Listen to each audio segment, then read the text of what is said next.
getting ready to do the push off the Delaware. Kind of dinghy up.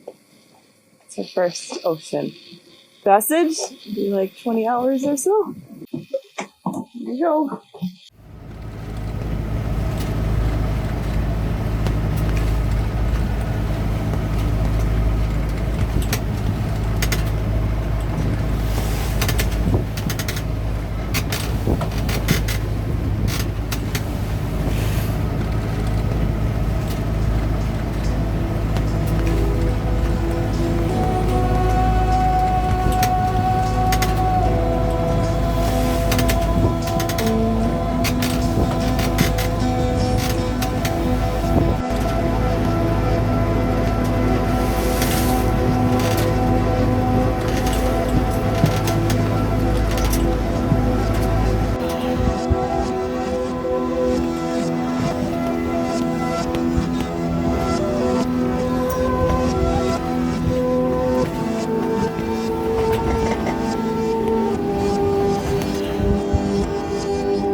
At it.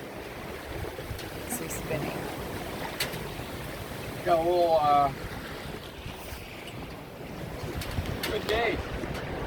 Good first intro to the Atlantic.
Missy in the corner, total trooper, blowing 35 plus. We're hove to about 40 miles outside of Norfolk. Sitting pretty comfortable right now, charging the batteries. No big breakers yet, occasional. See if I can get some footage, it never does it justice. Backed off a bit. We're probably 25 to a little over 30 right now. You can see the slick pretty well there. We're running about 50 degrees, 45 degrees apparent right now, with a pretty much totally sideways drift of about 1.5 to 2.5 knots, depending on the waves. It's actually pretty comfortable, I mean, relatively speaking. Full storm reef main.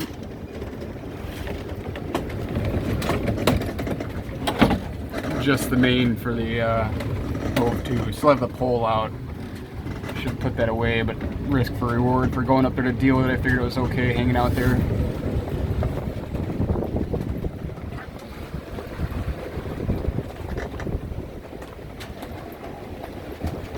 Welcome to the North Atlantic.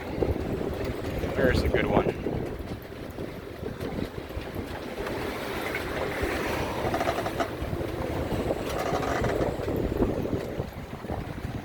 Only had a couple breakers actually come across the deck when we're in this position, and they were relatively small.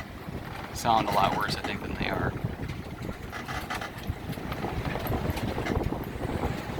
Okay, gonna try and get some sleep for a few hours, because we'll have a hell of a battle getting into the Chesapeake here in a bit.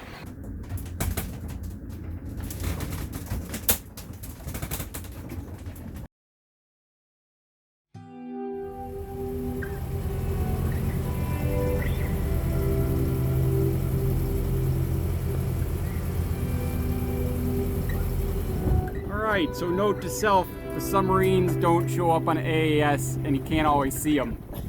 And they yell at you when you're in the channel. State your name and where you're from. Okay, tell me about our first Atlantic passage. We showed up in Sandy Hook and there was kind of like a big low sitting off the northeast that we thought we saw it was going to be pushing pretty good winds all week, and we were a little bit of a deadline, which you can never be on any sort of a deadline when you're sailing. Woke up and we thought we saw a pretty good weather window, and I mean, we got here, so I'm not arguing that it wasn't, but it was just a little heavier than we'd like. The plan was just to go down to the Delaware Bay. There's not much for shelter along the New Jersey coast there, so you're kind of forced into the Delaware Bay, and we were probably just going to go up and do the C and D and then come down the Chesapeake. As we headed out, we had like the first 8 hours or so was awesome. You know, it's probably blowing 25 knots, which you know, is totally comfortable. I mean, it was pretty heavy seas, or you know, Missy was pretty quickly sick, which felt bad about. Coming around the hook was rough. Coming around the hook was a little rough for sure. Fighting the currents right there. We're definitely still learning a lot about the the tidal currents and what that does to the waves and makes some tight stuff. It was all going as planned, and then probably like around sunset later. So I think we were scheduled to get in there like we're shooting for like 5 a.m. And in the middle of the night there, it started, it wasn't much more, but we were seeing 30 knots at that point, and the seas were building. And I was worried about rounding the corner, and then the winds were pretty much out of the north. They started going a little more north and northeast. So like if we came into the inlet, I was concerned about kind of the big following seas. To make that turn go up the Delaware would have been a pretty tough pound. I've always felt safer being out versus trying to come in through some inlet. So I think we just decided or talked about it a little bit. It's like, man, why don't we're going to be working hard for 12 hours. Why don't we just put that forth to the effort of just continuing south and staying in the open water. The next day, during the daylight hours, it was, again, just hovering like 30s, right around 30 knots, let's say. Seas were building, but everything was pretty friendly, and yeah, it was just all pretty good. Minus Missy being super sick, which that was really the only concern at that time, just unable to pull over and fix that for or whatever. Yeah, like Missy was curled up in the corner for the entire time.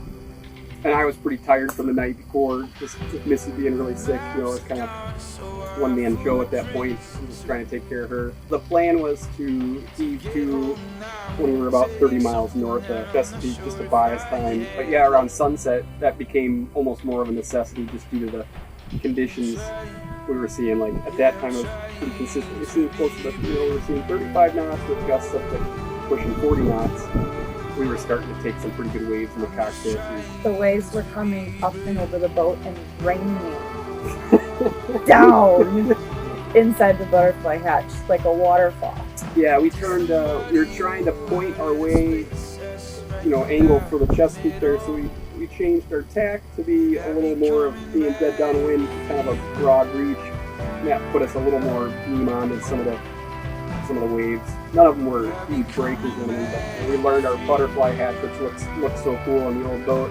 When we take a big breaker in green water across the top of the deck, it kind of squirts up under the lip of the butterfly hatch. I think twice we were inside, and it was like somebody just took a 5-gallon pail and just dumped it down to the butterfly hatch all over the floor. So we hove to for about 5 or 6 hours and never had any breaking seas come over the top of the boat.